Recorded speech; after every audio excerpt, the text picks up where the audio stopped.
Alright, Kobbie Maino has gone ahead to save the day for Man United. First half ended very well, 2-0, and we really thought that all we needed was to obviously get one goal to seal it off. And guess what? That goal delayed, and we went ahead to find ourselves in a position of obviously waiting until they scored one. And when they pulled one back, we went ahead to make it 3-1 through Scott McTominay. And then they went ahead to score 2 goals, and we thought that it was going to end in a draw. But the class of Kobbie Maino, and it shows you exactly why the manager, Ten Hag, trusts this boy and has gone ahead to give him ultimate support to play 90 minutes. And he really went ahead to score a very beautiful goal in the dying minutes of the game, and that was the winner. But trust me, if you are really ahead of Man United, or a person who doesn't really wish United well, you even saw to it that all what was written on this game was a Man United win. That is it. Hate United or love it, it was a game there for Manchester United to win. Because if you look at the chances that Manchester United are going to hate to really miss, you really get to understand that it has been a game for Man United to miss. But Rasmus Højlund, today he has been really one of those that you have to obviously talk about. A goal and an assist again. 2 consecutive games with a goal and an assist. And if at all you watched the match preview and the match day live, I came out and told you that I smell a Rasmus Højlund goal. That is it. I smelled it, and I knew to it that it was going to happen. Because if we, the people who are really sitting behind here, watching the game of football down where we are, really realize that Rasmus Højlund doesn't get enough chances. That is it. So, if we see it, that means even Ten Hag sees it. And Ten Hag has gone ahead to address it today. And you've seen it today that he got at least 2 chances. The one that he scores and the one that the goalkeeper really saves. And he really got a ball, and really credit for Marcus Rashford, and credit to him for not being a selfish lad. And he's really that kind of player that is really good to go. And I really love the boy. I love Rasmus Højlund. Garnacho, you saw to it that he went ahead to get him that assist, that ball that would have gone ahead to be an assist for Rosa, the goalkeeper of Wolverhampton, has never went ahead to save it. Then he also went ahead for the back post header, for the back post cross that made Casemiro, and Casemiro headed it into the hands of the goalkeeper. And we saw to it that he released Antony a little bit. So Garnacho on the right is a revelation. I've been one of those people who has always gonna come in here and we told you that Garnacho off the right plays better. And Ten Hag has gone ahead to confirm to us that looks like Garnacho has gone ahead to take that right attacking side of the midfield spot, because even when he took off Rashford, he put Antony to play as a left forward. You get? And Alejandro Garnacho played all his minutes as a right forward, because he is a threat to that side. And it's good to see it that Ten Hag is really discovering that Garnacho is really a very good player that side. But if we ever went ahead to draw this game of football or lose it, I wouldn't have come out here to blame the manager. I know he went ahead to do some little bit of nitty-gritties that you can obviously come out and say the manager wouldn't have gone ahead to do this. But I would like to confirm to you that we created chances. In the first half, we had very many chances to even score 4 goals. Remember, we even scored 2, but they are really cut offside. And those 2 that were really cut offside, all those goals were out of the set pieces. And it shows you that we are improving every other day that passes by when it comes to set pieces. And we are 100% sure that it's gonna really improve. And I was really excited about the set pieces. Guys, when did you last see United bringing in set pieces that have gone ahead to obviously result into goals? And today, it would have gone ahead to be disappointing for us not to score a goal from a set piece. And finally, the 3rd goal comes through from a set piece. In the first half, all the set pieces we got were really on point. That is it. All the set pieces we got were really on point, and we went ahead to utilize onto them very well. And when the moment he heads in the back of the net, obviously stuff had to happen and things really went on as planned. So welcome to the United Matters channel. How are you guys, and where are you watching us from? I go by the names of Rock and David. I told you that if you are to go into the top 4, we need to obviously lose only 8 points. And I was here really shrinking, you know, when Pedro Neto went ahead to score that goal. I was really shrinking and asking myself, God, what is Manchester United supposed to do to obviously take itself to where it's supposed to be as far as winning these games are really concerned? You really go ahead and lead by 2 goals to 0. They pull one back. You restore your 2-goal lead, you know. Now, after restoring your 2-goal lead, guess what happened? You really came up and really conceded 2 more to level it up. It was really, very, very disgusting for me. And I asked myself, what are we supposed to do? Because right now, Manchester United has gone ahead to play its 22nd game of the season, I think. And we are having 35 points, meaning that we are 40 points away from really becoming or getting that 4th spot. Meaning that out of the remaining 16 games, we are supposed to win 11. And draw 1. So 12 games we shouldn't lose. We should get 11 wins. Those are 33 points and draw 1, meaning that we are only supposed to lose 4 games. That is it.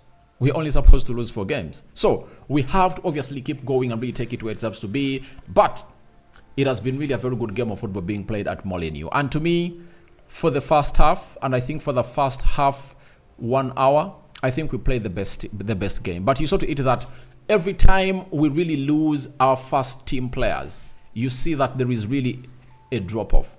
Casemiro, first and foremost, I'd like to blame him for the yellow card he gets. 3 minutes only.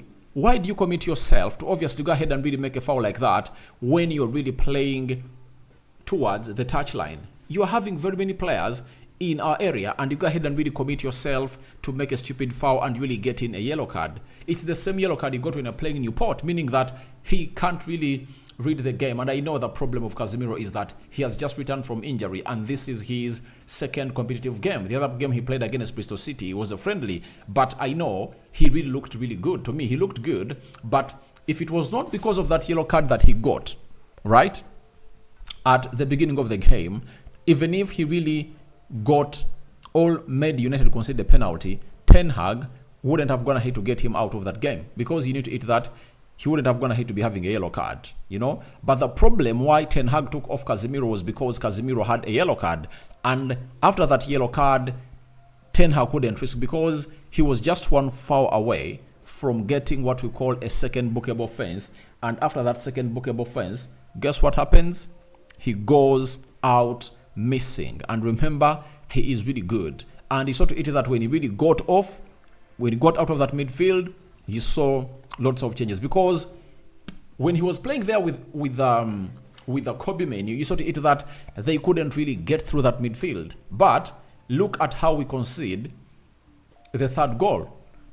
The midfield was porous.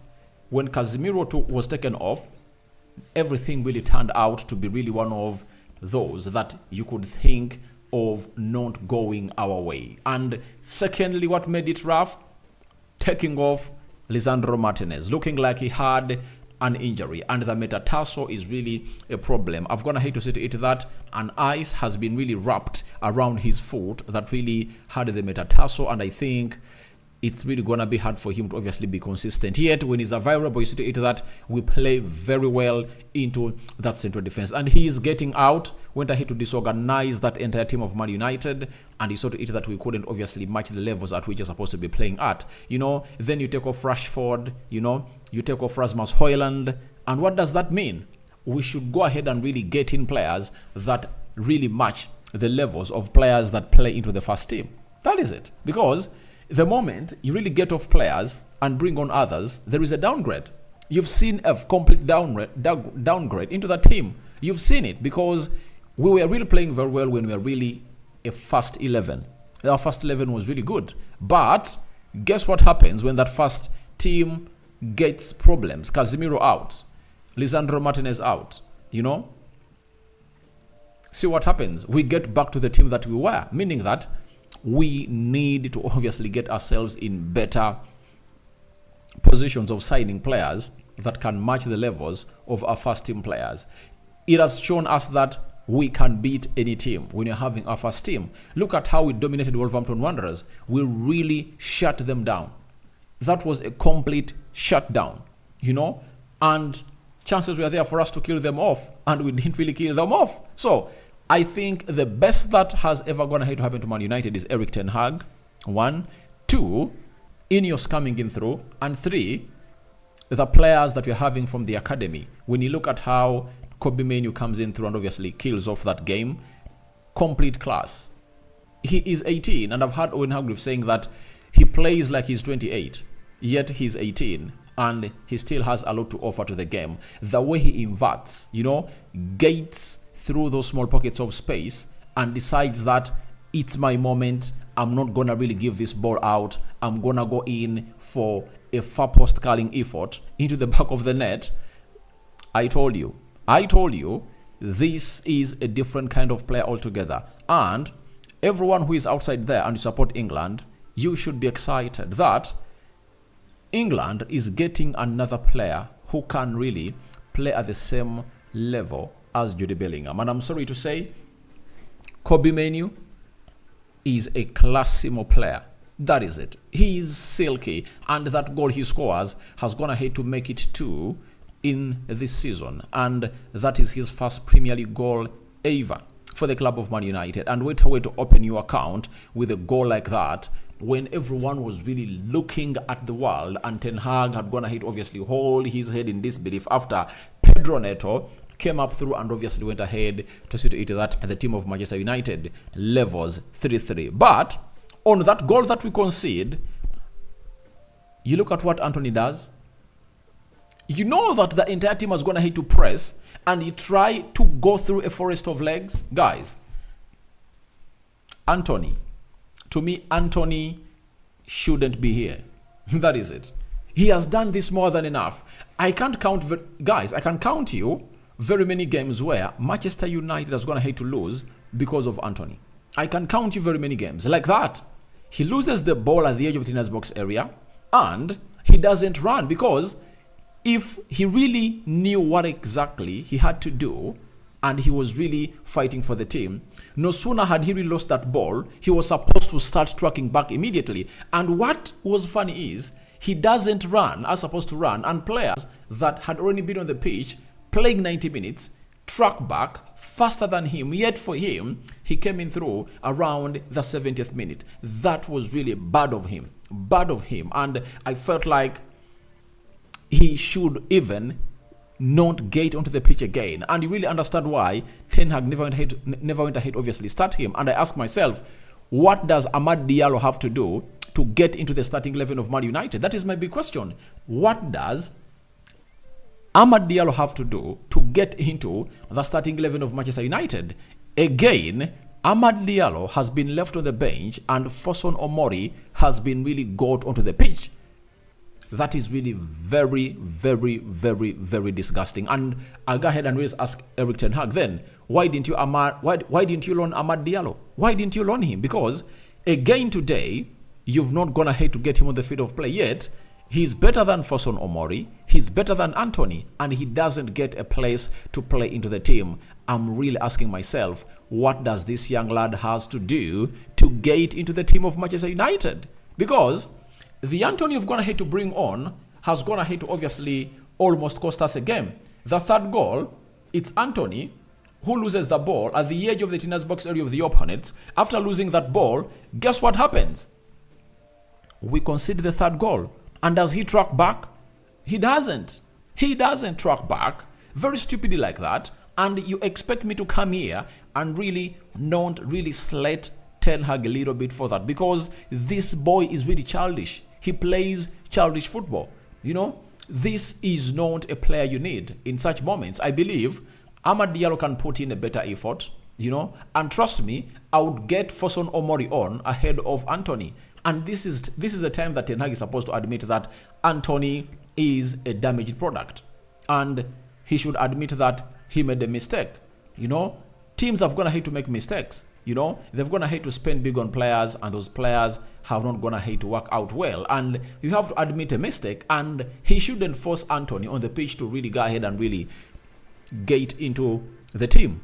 Let him admit that Antony is not gonna get to where he wants it to be, and he has failed. He has failed because that third goal we concede to make an equalizer, it's because of Antony. Luke Shaw's gonna hate release you. You are in a forest of legs. Find a pass. Find a pass, because you cannot skip past players. Antony can't skip past players. So instead of doing something important, all get that ball and try to shoot it at goal, because the game is 3-2, and all we need is to not lose the ball in their half, because in transition, Wolverhampton Wanderers is really a very good team. You look at the penalty that we concede, it's because of the team being well in transitions. That is it. And they went ahead to capitalize onto the third goal, and it has been because of the transitions, and Manchester United has gone ahead to obviously find themselves into that position. So Ten Hag should really revise, as he went ahead and really accepted that Scott McTominay cannot start. Kobbie Maino should be playing 90 minutes. It's high time he admitted that Amad Diallo deserves a chance to play the club of Man United. And if I tell him, Amad Diallo, if this season I don't get enough playing time, I obviously knock on the door of Eric Ten Hag and tell him, please, get me out of this team. Sell me. Or if not, I want to get an early season loan to go out in the team of the Premier League and really do the preseason with them, and I really get it. Because you are really fronting Antony ahead of me? No way. So, I think Antony's chances are over. To me, I don't see him turning around this season, because he's not that kind of player that is meant to be doing that. He had costed us the game. Guys, smash the like button close to 100 times. We are having 200 people watching in through, and only few of you have gonna hit to smash the like button. And guys, continue to smash the like button and comment and share. So let's go to Rasmus Højlund. Rasmus Højlund is really one of those players that I've gonna hate to obviously coming through and really tell you that he's a different kind of player altogether. Now, where are you who doubted me when I told you that Rasmus Højlund is gonna score 20 goals this season? Where are you guys? Where are you? I want you guys, by show of hands, where are you? Whoever I told that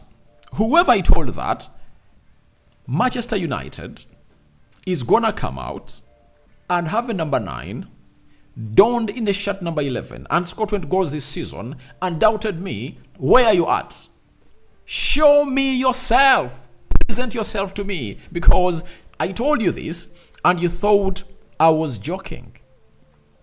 I was not joking, I meant it. Now, how many left? Before we went to the game of Newport, he was I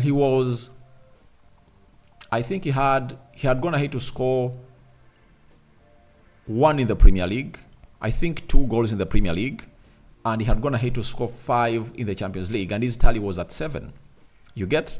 Now, he comes in through, he scores against Newport to take his tally to 8, and the balance was 12. Today, he has gone ahead to come in through and really score another one.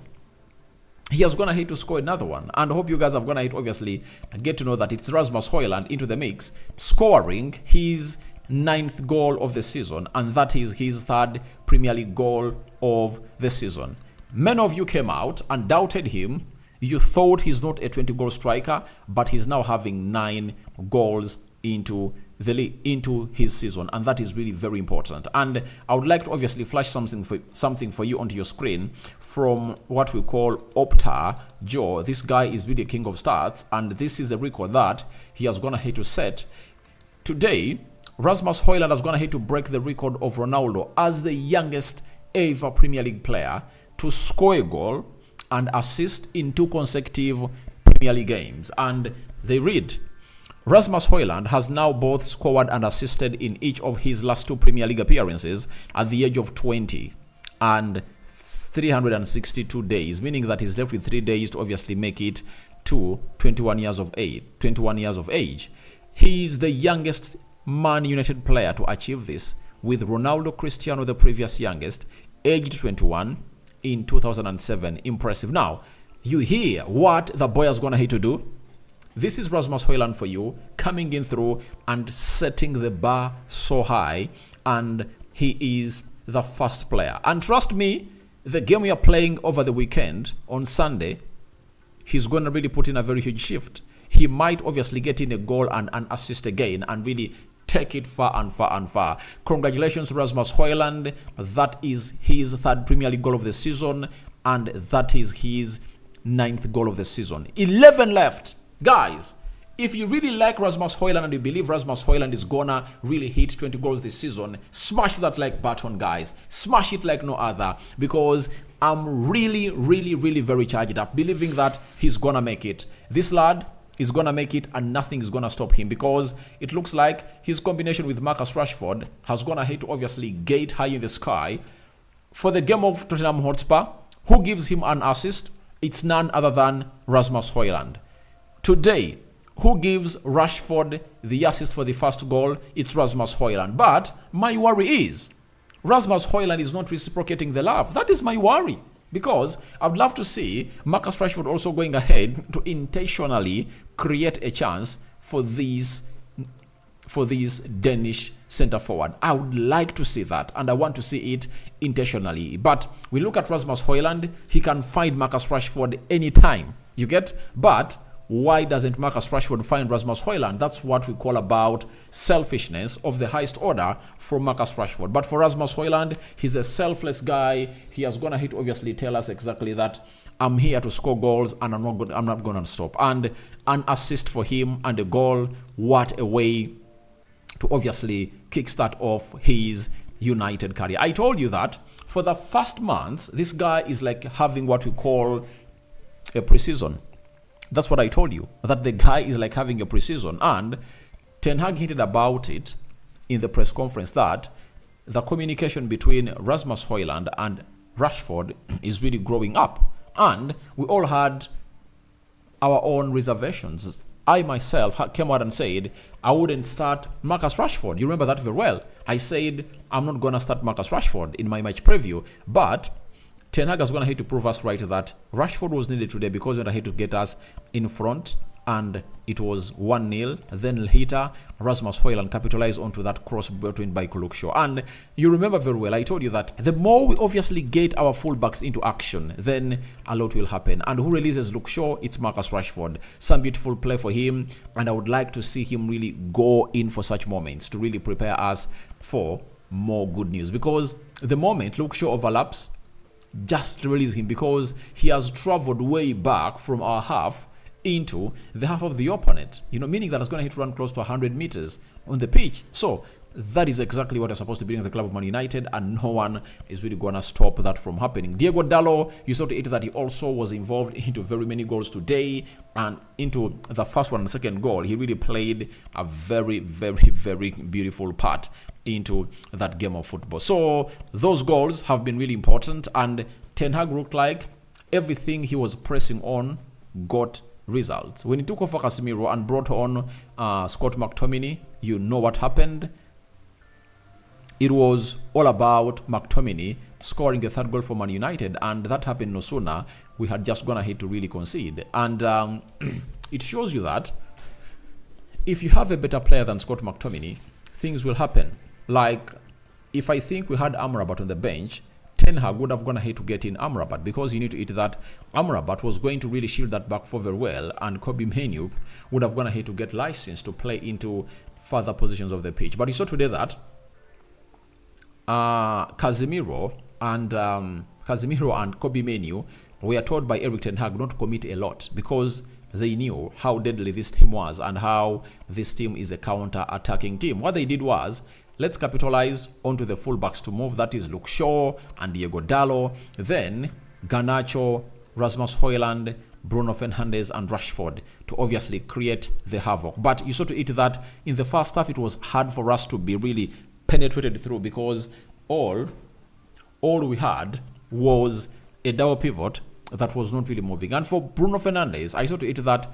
he was not running all over, he was running centrally, because most of the times we lose ourselves out because of the runs of Bruno Fernandes that he has gonna hit obviously do, and that is not really gonna really stop. I want us to really see Casemiro and Kobbie Maino in the double pivot, and I want to see more things coming in through. But let's go into the match stats before I obviously get into others. But smash the like button, comment and share if you're watching us for the very first time. Don't forget to do the needful and really take us to where we deserve to be. Let's go into the stats of the game and really see how things really panned out, because when I start talking, I can talk until tomorrow, right? So let's go to the let's go to the statistics. Wolverhampton Wanderers had 16 shots. Man United had 21. Wolverhampton Wanderers had 7 on target. Manchester United had 8, meaning that we really had to get a little bit more composed and really get like 10 on target to really match the half shots that we really had to get in the total game. Then 54% ball possession by Wolverhampton Wanderers, and Man United had 46%. 499 passes completed by Wolverhampton Wanderers. Manchester United completed 445. 87% passing accuracy by Manchester United, and 85% passing accuracy by Man United. 10 fouls by Wolverhampton Wanderers and 10 fouls by Man United.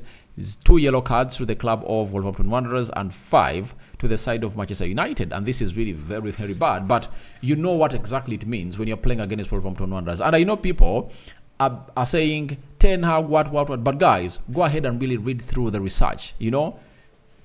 It has been long since we last gonna hit, obviously, win all these games at Wolverhampton Wanderers. And I think in a while, Ten Hag is the first Man United manager to go at Wolverhampton Wanderers and really register wins, consecutive wins away from home, you know.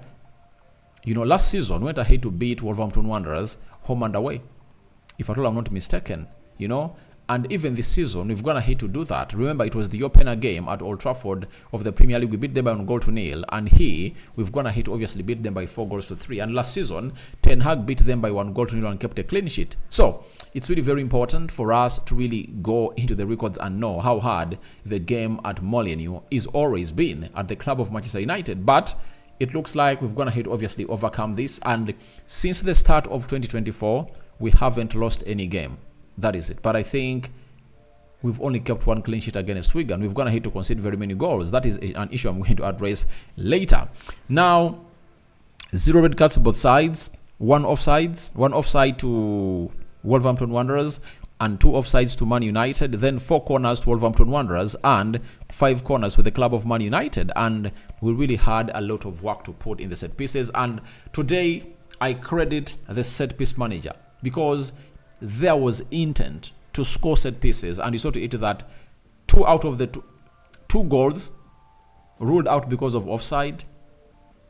Scott McTominay gets 1 in. That is a set piece. And guys, when did we last score from a set piece? That is really a very huge question that deserves a very beautiful answer for you, the fans of Manchester United. But smash the like button. We are having 170 people watching in through, and only 50 people have gone to smash the like button. Let's smash the like button to 100 times, right? 100 likes. Let's go in for that. Now, when we go to the table, it looks as follows. It's only Manchester City and Brentford that have gone ahead to play only 21 games. The rest of the teams have gone ahead to play 22 games. Liverpool are topping the Premier League table, 51 points in 22 games. Manchester City, 21 games, and they're having 46 points. Arsenal, 22 games, they're having 46 points. Tottenham Hotspur, 22 games, 43 points. Aston Villa, 22 games, 43 points. West Ham United, 22 games, 36, 36 points. Manchester United, here we come. We are going ahead to play 22 games, and we've gone ahead to get 35 points, meaning that we are 8 points off Tottenham Hotspur. That is it. 8 of Tottenham Hotspur and Aston Villa. And if we continue to win our games, Spurs will lose games. I tell you this. Because even yesterday they won 3-2 at home. That is it. So, all we need is to win our games. When you look at our catalogue of games that we have, let me try to go in here and see what our next fixtures are. So, on Sunday, we are playing West Ham at Old Trafford. You get? And we should win that one. That is it. Then, 7 days later, we play against Aston Villa, Luton Town, Fulham. So, 1, 2, 3, 4. I would love us to get 12 points in our next games. With Amrabat coming back, I anticipate highly that we are going to really win this game. We can beat West Ham, we can beat Aston Villa, we can beat Luton Town, and we can beat Fulham. That is it. So, all we need is to compose ourselves better and really see to it that everything really goes on as to plan for the club of Manchester United. And guys, thank you very much for watching through. And I think it's high time I went ahead, obviously, talk to you. But before I obviously come into you, let me talk about the substitutions that Ten Hag went ahead to make. You know, I think Ten Hag decided to defend a little bit early. You get? One, why take off Rasmus Højlund? You know, because you saw to it that when Rasmus Højlund was taken off, pressure of attack increased. Why? We never had a center forward. We never had a center forward. I think he had gone ahead to take Bruno to play as a center forward for the club of Man United and then brought on Fosun Omori. That was really bad. Rasmus Højlund would have gone ahead to stay on the pitch to play until the end of the game because he still had the legs. You know, that was really a very bad substitution that I would have to make, because if you need to eat that, you're going to take off Rasmus Højlund. Then why do you take off Rashford? Take off Rasmus Højlund, let Rashford lead the line. That's what Ten Hag was supposed to be doing, and I think today he got the substitutions wrong. Apart from that of Casemiro, where he was forced to retake him off and Lisandro Martinez because Casemiro was just one foul away from obviously conceding a red card, and Lisandro Martinez, I think, felt a little bit of pain into his former metatarsal area. You get? But apart from all that, I wouldn't give Ten Hag any credit on the substitutions that he went ahead to make. I think for Antony, it would have gone ahead to be better to get on a player called Amad Diallo. You get? Then the other player that was taken off, I think it was I think Eriksen deserved to play a part in this game. I don't know what you guys think about it, but I think Eriksen deserved to play a huge part into this beautiful game of football for the club of Manchester United. He really deserved to play a part into this game of football. That is Eriksen, because all what we needed in that midfield was to have maybe Scott McTominay, like we shift to a 4-3-3, Scott McTominay, Kobbie Maino, and Eriksen in the midfield three. Then you have Amad Diallo, Rasmus Højlund, and maybe a Bruno Fernandes there. You get? That's what we had to do. But I think Ten Hag really got those substitutions wrong, and he would have gone ahead to regret if at all went ahead to obviously lose that game of football. I'm having Brandon Lutaya, Kobbie Maino, saved Onana. But guys, can I ask you, everyone is talking about Onana. Tell me something wrong that Onana went ahead to do. You know, the first goal was a penalty. Would he have gone ahead to save it? No. The second goal, look at how it enters. You know, the third one, that ball is hit through the legs of Rafael Varane. Now everyone is talking about Andy Onana. Guys, I know you people have agendas about Andy Onana, but what would he have gone ahead to do? Look at all those goals. So I think for the second goal, we defended badly. And we had to obviously defend better. Then Sharifa Baba, already indeed Mainoo is a generational talent, cause in that final third is more clinical. Yeah, he's more clinical. That's why I want him to be given license to operate a lot into the final third of the pitch, because I've shown you that he can really go past players, even if they're cocooning, you know, and they try to swamp him. He just goes through the forest of legs. Now, remember the third goal, how we conceded. In the same situation that Antony was and couldn't go through those players, that was the situation that Kobbie Maino was in, and he went ahead to obviously do the needful and get everything going. You understand? So, that is really very important to note about the side of Kobbie Maino. He is a very good guy, conserved, and this is why I don't want Erik Ten Hag to be sacked. Guys, you sack Erik Ten Hag, you might find Garnacho, Rasmus Højlund, and Kobbie Maino nowhere to be seen. You might get in a manager who wouldn't like to obviously trust them to do the job at the club of Manchester United. So, I think that's why we need to keep Erik Ten Hag here, and let's credit him for obviously getting in that trio into the starting 11 of Man United. Rasmus Højlund, 20 years of age. Garnacho, 19 years of age. Kobbie Maino, 18 years of age. You know, it needs a manager who has the nerves and the balls to do that. You know, so Gordon Muhwezi, Bruno Fernandes kills more goals, but I think today Bruno hasn't going to play badly. That is it. I think we just fail to kill off the game.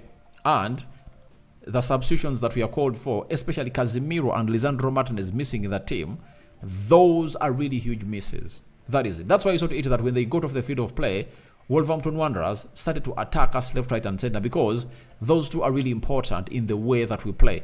That is it. Johnny Biamuka, my brother, we don't have a goalkeeper, please. Every ball crosses there. And now, guys, let's be considerate. How do you watch the game of football? I just ask myself to understand. Do we watch the same game? You know? Can you blame any of those goals on Andre Onana? Can you really? I don't want to really have an argument with you guys. Fred Kabaya, congratulations for United. Hassan Visogara, Mr. Aradi, we are still wasting a lot of chances. I don't know what we will do for this for sure. Yeah, but for me, I like it when they come in through. And I like it when our number 9 is fed in. Today, he has gotten 2 chances and is going to hit to score 1. I like it, and I will continue liking it that way. Then, Philham, Green, Antony, and Onana played very bad today. I don't blame Andre Onana for anything. If at all you are there and you're blaming Andre Onana for anything, then I think you are just biased. You are just biased. Alfred Ken Nibingira, bad substitution, a poor goalkeeper. No way United to be among the top of selfishness of players. What's the importance of putting Antony in the squad? For me, I am really not going to side with anyone who really talks about Andre Onana. So you wanted him to save a penalty, right? You wanted him to save a penalty, right? He couldn't. You know, a penalty, it's like a 99.9% chance of going in through, and it has a 0.00 chances of really being saved. The second goal, it's like a keeper to beat. What do you want him to do? The defense is beaten. They allow the player to get a free hit in the 6 yards box area of Manchester United. Then, the third one, that ball is hit through the legs of Varane.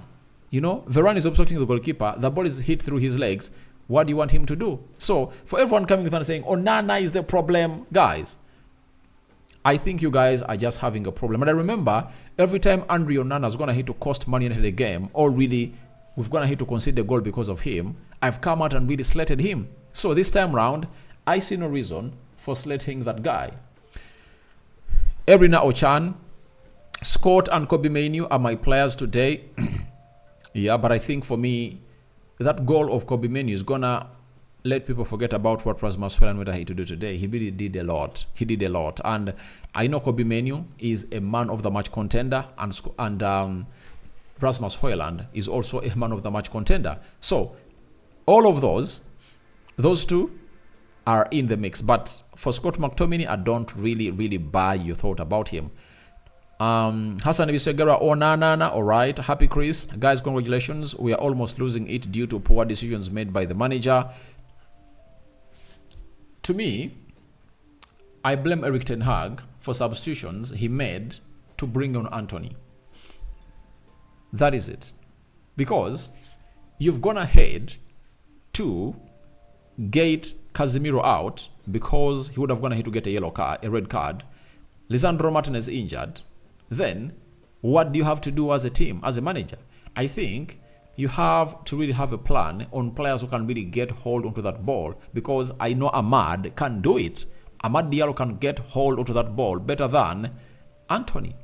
You get? But you don't bring on Antony, and you continue to really get on Fosun Omori again, and you don't get on Amad Diallo. That is really very disgusting, you know, because I thought that Fosun Omori, it's okay to obviously get him on the field of play in the Newport game, because I know he won't get enough playing minutes when you're playing in these other big games. But even in the game of Wolverhampton Wanderers, where Amad Diallo is better than Fosun Omori, Ten Hag brings on Fosun Omori ahead of Amad Diallo. That is abysmal and is unacceptable, right?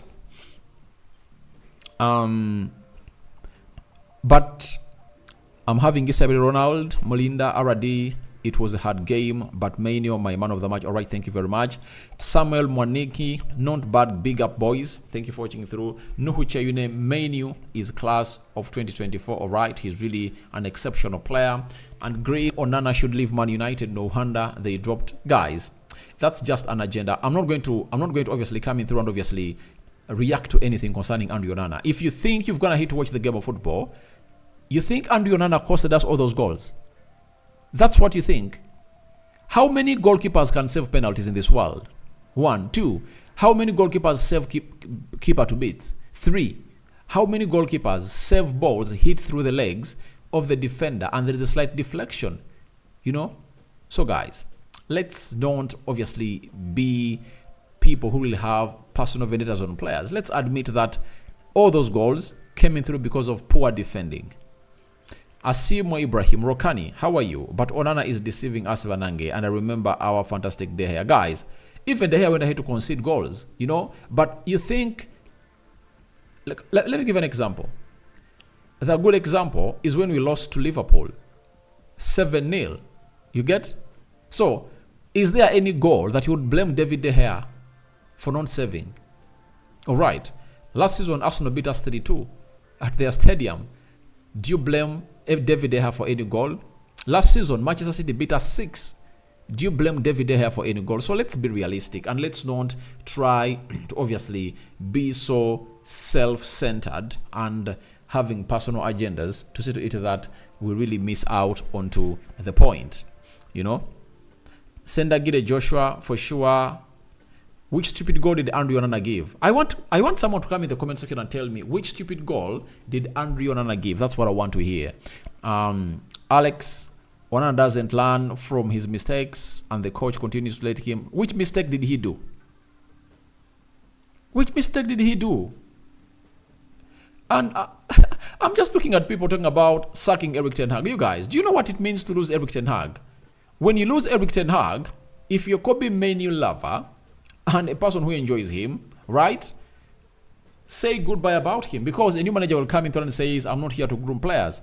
I'm coming in through, get me my budget. I want players who are really proven. These youngsters are not going to make it work. That's the problem of really sacking Eric Ten Hag. And tell me, he has gone ahead to win his game. Why are you people coming out and saying that Ten Hag should be sacked? Why? Why?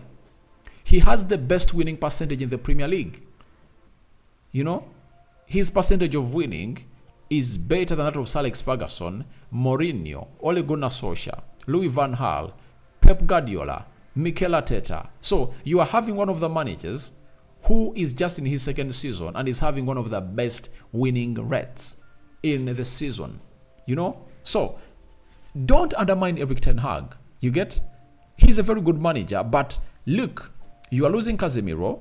You have no one to come in and play a role of Casemiro because Amrabat has returned from Morocco, but he needs to rest and is going to be available when playing against West Ham. Lisandro Martinez, a Rolls Royce into that central defense who really make a very good central defense with Rafael Varane, have gone ahead to come out and really get in Harry Maguire to replace him because the boy is injured. So, what do you want him to do? He told the board, sell Harry Maguire and get me to Debo. The board didn't do that. You get? He wanted Kim Min-jae. They never got him Kim Min-jae. Now, a manager is operating on players that are not really okay. So, I would like to let you know that it's really not the best service you are giving to Andrew Onana. And you guys are really very self-centered. And I've now gotten to know that there is an agenda onto Andrew Onana. That is it.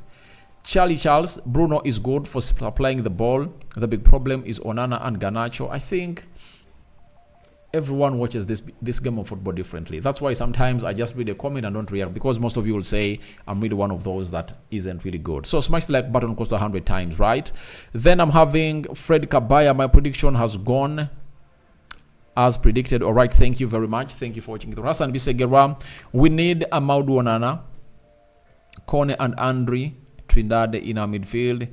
Pedro Neto has been a problem to our midfield. Now, for Pedro Neto, I would obviously get Pedro Neto on any day ahead of Antony. You know, that shows you that you are having players like Olise, Pedro Neto, who are performing better than Antony. And it means when you're having players that can perform like that at teams like Wolverhampton Wanderers and Crystal Palace respectively, when they come in through at Man United, they will obviously offer us something better than these people that Antony is not offering. So Pedro Neto has been good. That is it. Munumba Martin, we have no goalkeeper. So guys, you people are just having an agenda over this guy. Kateveda Richard, what is the role of Antony to the club? I've gone ahead obviously tell you that. I think he has gonna hate to obviously get a bad luck, and it's high time United moved him on in the summer. And if the CEO said a player is given 2 seasons to perform, and if at all he fails, we let him go, I want a decision to be taken immediately. Antony to be thrown out of the club of Man United when the CEO really comes in through. David Zimola, Man United has not brought in any new striker this time. We don't need any striker. All we need is to see to it that we get ourselves defending better, because when you look at the 3 goals we're going to hit to concede, they are because of poor defending. David Zimola, I'm having gift theory. That is stupidity decision from Erik Ten Hag. Now we need to sack him. Why he was keeping Garnacho while Ahmad was benched. I'm telling you, everyone who is thinking that sacking Erik Ten Hag is the solution, then you are not a supporter of Man United. You don't know how far we've gone ahead to be, and what is going to really shape United to better sides is to keep our manager for the very first time for like 4 or 5 seasons and see what he's gonna get us. I've been here on several occasions, and I'm gonna hate to lie to you that Manchester United has found itself in a situation of really sacking managers, and that has not gone ahead to pay results. Let me give you a little bit a snippet of those who think that sacking managers is a solution. You'll sack Erik Ten Hag, compensating him and his coaching team will cost United close to £50 million. Money that you would have gone ahead to get and really reinforce your squad and get the manager what he wants. After that, after spending £50 million on sacking Erik Ten Hag, you'll get a new manager. He has a sign-on fee, he has his team, meaning that you have to give him money once to come in through. Then you have to spend a bigger budget to get him the players that he wants. So Ten Hag has not gone ahead to do anything that is really sackable. I see no sackable offense. How can someone say Ten Hag should be sacked when Manchester United has just gone ahead to win a game of football? And trust me, to me, this has been our best played game this season. The best game the team of Manchester United has gone ahead to play this season is this. And when you're playing away from home, you have no guarantee that you are going to really do the needful and really control that game for 90 minutes. For the first 60 minutes of the game, that game was in our control and we played very well. Trust me, if you go to Old Trafford and play the same way we're going to have to play today, West Ham is going to face it rough. I tell you, because we are going to be playing behind an audience of close to how many people? Of close to 75,000 people. Then Fesso, everyone who is saying that sack Erik Ten Hag, I think you guys have a problem. David Zimola already, I told you Onana is not good. Now, third goal, look at it very well. The ball is hit through the legs of Rafael Varane. How would he have gone ahead to really save it? How many goalkeepers save balls that have gone ahead to be hit through the legs? So I don't know how you guys watch this game of football, but for my case, Onana has nothing to do. The only mistake he did was when he came out and tried to punch that ball, you get, and he didn't punch it, and Casemiro swept that ball off the line.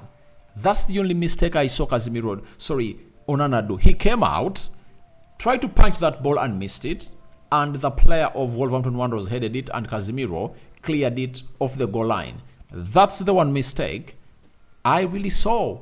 But out of the 3 goals, tell me a goal that any goalkeeper, because for me the best goalkeeper in the world is Alisson Becker of Liverpool, or Manuel Neuer at Bayern Munich. Who saves any of those 3 goals? Who saves that penalty? Who saves the third goal coming in through from Pedro Neto? And the second goal, who saves any of those? Katemira Richard, I suggest Ahmad to go for a better club than this poor coach wasting his time on Antony. That is it. Ten Hag is really wasting time, and there is a player who can obviously orchestrate lots of things together, but he's really doing things. We are tired of Ten Hag. How can he remove all good players? All right, I told you that. The substitutions I blame him for, Rasmus Højlund, you keep him on to play 90 minutes because he's the only striker you've got, and we've been resting because we last played a game. Tottenham Hotspur, after playing Tottenham Hotspur, we rested for 2 weeks, and we played just on Sunday, and we had gone ahead to rest for 4 days. So That shows you that he still had the legs. And if at all you thought that he never had the legs, then why don't you keep on Marcus Rashford, who wasn't going to have to play a game in a space of like 3 weeks? Emerson, Atwijukire, Garnacho, Bruno, and Rashford, their decision making is very poor, and subbing Højlund is costing us. Yeah, it costed us. Then Gideon, Adehi, Antony is nothing. Full. Imagine his second half return playing nothing. All right, I think it costed us the 3rd goal. That is it, and he really looked bad. Ronnie Chris, the fact is he's not fake. You guys, I don't know what you guys think about Ten Hag, but you are the problem. Look at how we've gonna hate to play when he has his first team almost there. Have you seen how today we've gonna hate to play? We've played very good, very good. Kelvin Cabasso, I agree on Antony. Yeah, Antony is really one of those players that should get out of the club of Manchester United.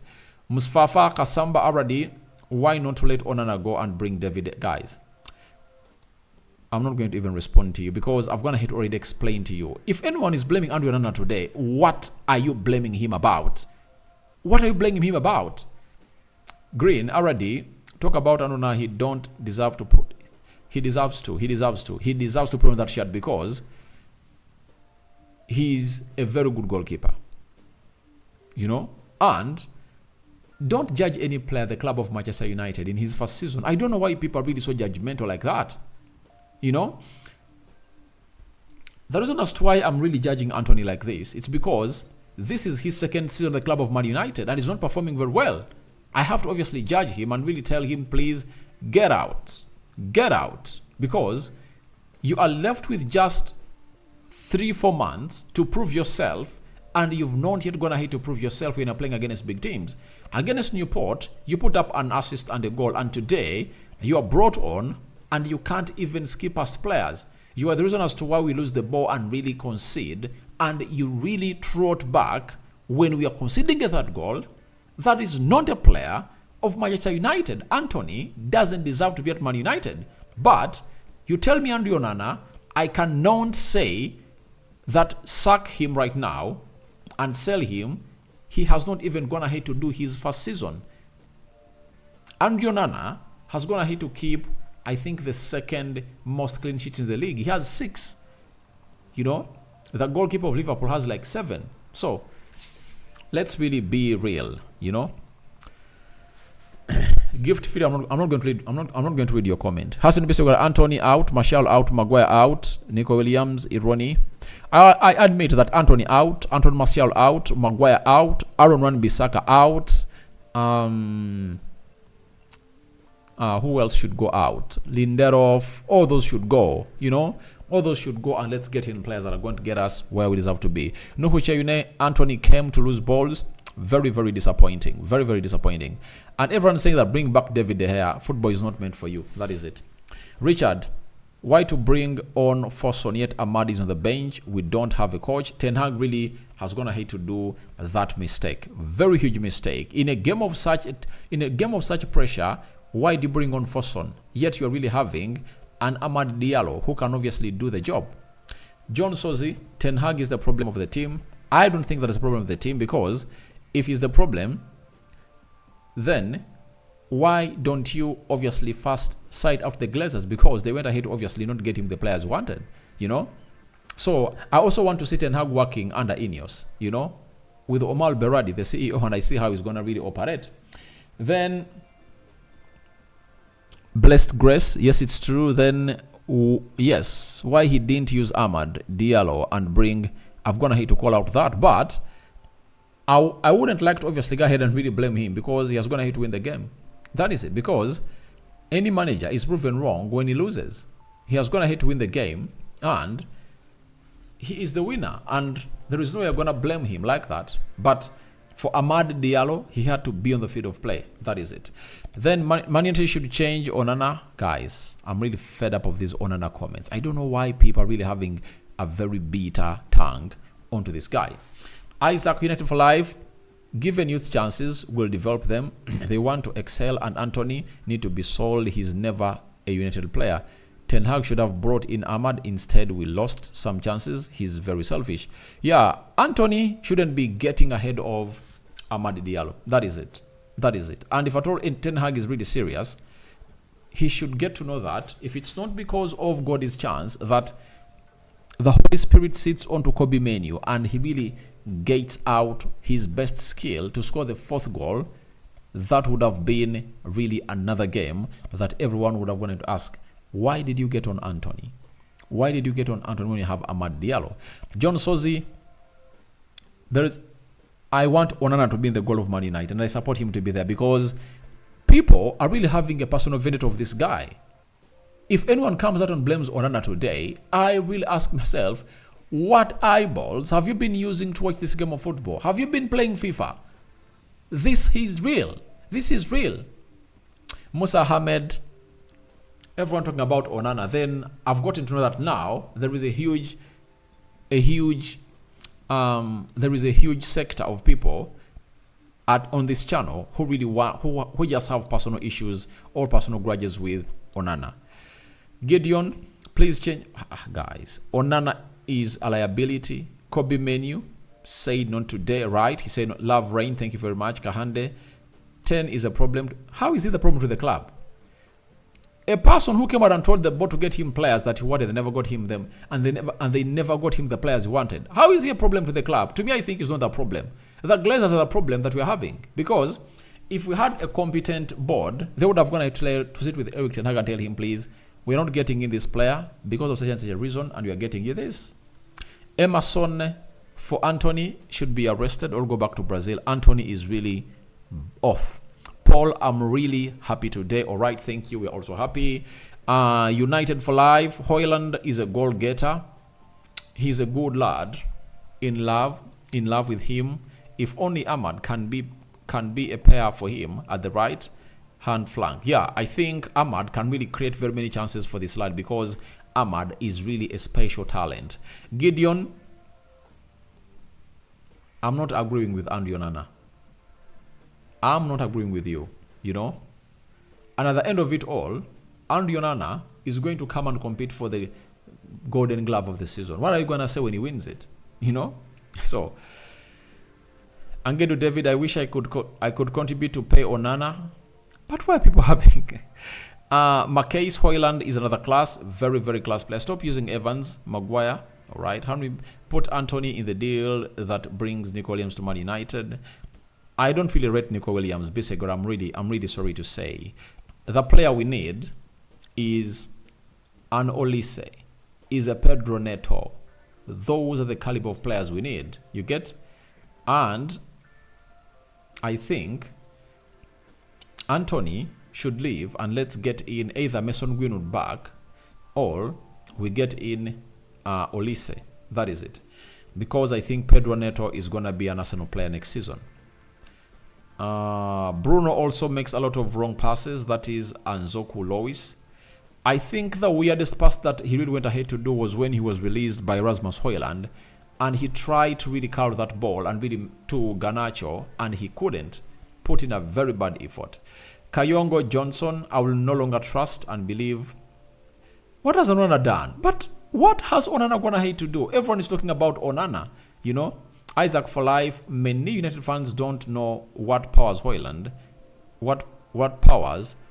has if the right legs are paired with him up front. He's a lion. He needs confidence and non-selfish players like Antony. I play Ahmad. For that, I agree with everyone. I've been one of those people seconding Amad Diallo to start ahead of Antony. You know that very well. And Antony shouldn't be on the pitch. That is it. Adehi, please coach, use Ahmad instead of Antony. Yeah, that's good. It's only God will judge. All right. Then that's true. He will make it to 20. Yeah, Fred Kabaya says that the guy will make it to 20 goals. Twine, the comments are really huge. Cameroon is more serious than Man United. The Cameroon you're talking about, they changed the goalkeeper and they conceded 4 goals in 2 games. So, do you think Andy Onana was the problem as to why they were going to lose games? And thank God, they got Andy Onana out and Nigeria put 2 past them. Even Guinea Bissau put 2 past them. So, you people think that every goal that crosses the goal line of Man United is because of Andy Onana. Today, I tell you, no problem, no mistake has Andy Onana gone ahead to do. That problem is not there. It's not there. Let's smash the like button to 100 times, and don't forget to subscribe. After subscribing, hit the notification bell. Alal Dinkins, I have realized that some people are just after criticizing players, yet they don't follow football. Well, De Gea took a lot of time to become a goalkeeper, and some are after racism. And everyone who is really thinking that Onana was the problem today for any goal we conceded, go rewatch that game. Go rewatch every goal we conceded and come here tomorrow and assure me how Onana was the problem. That is it.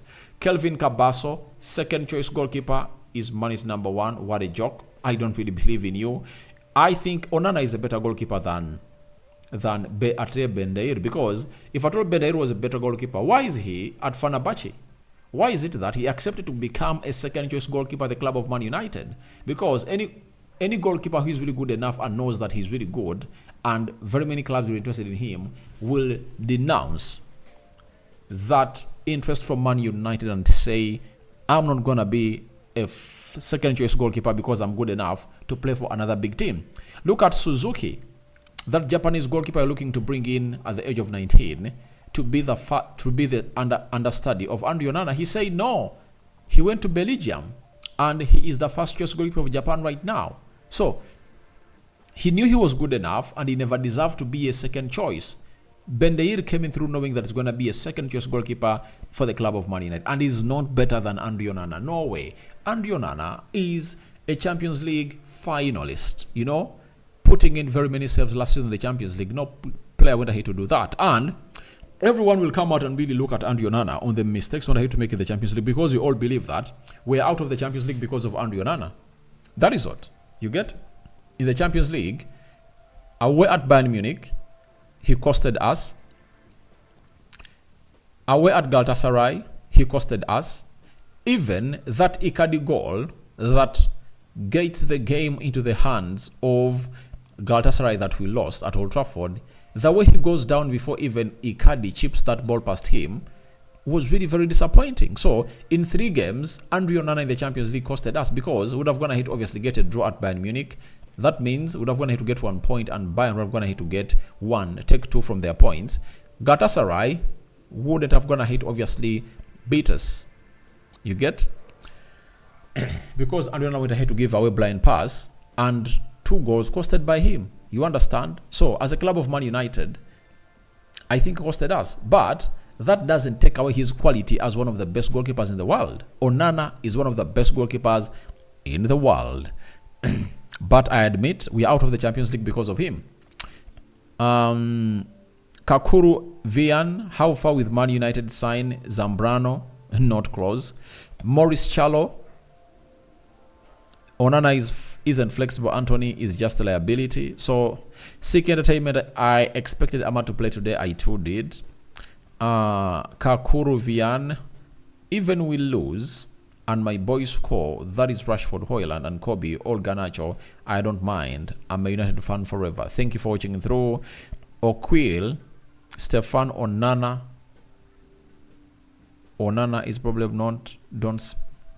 So, you people are just having agendas on Onana, that's it.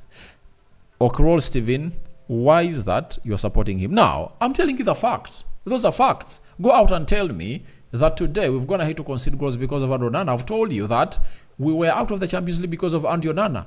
For me, I'll call a spade on the big spoon. I don't want to hide out on facts. I don't want to come here and really try to do stories because I want to please the viewers of this channel. If it means not to be having any person watching in this channel, it's okay, provided I stand on what I think is right. So, today, Andrew Onana wasn't the problem.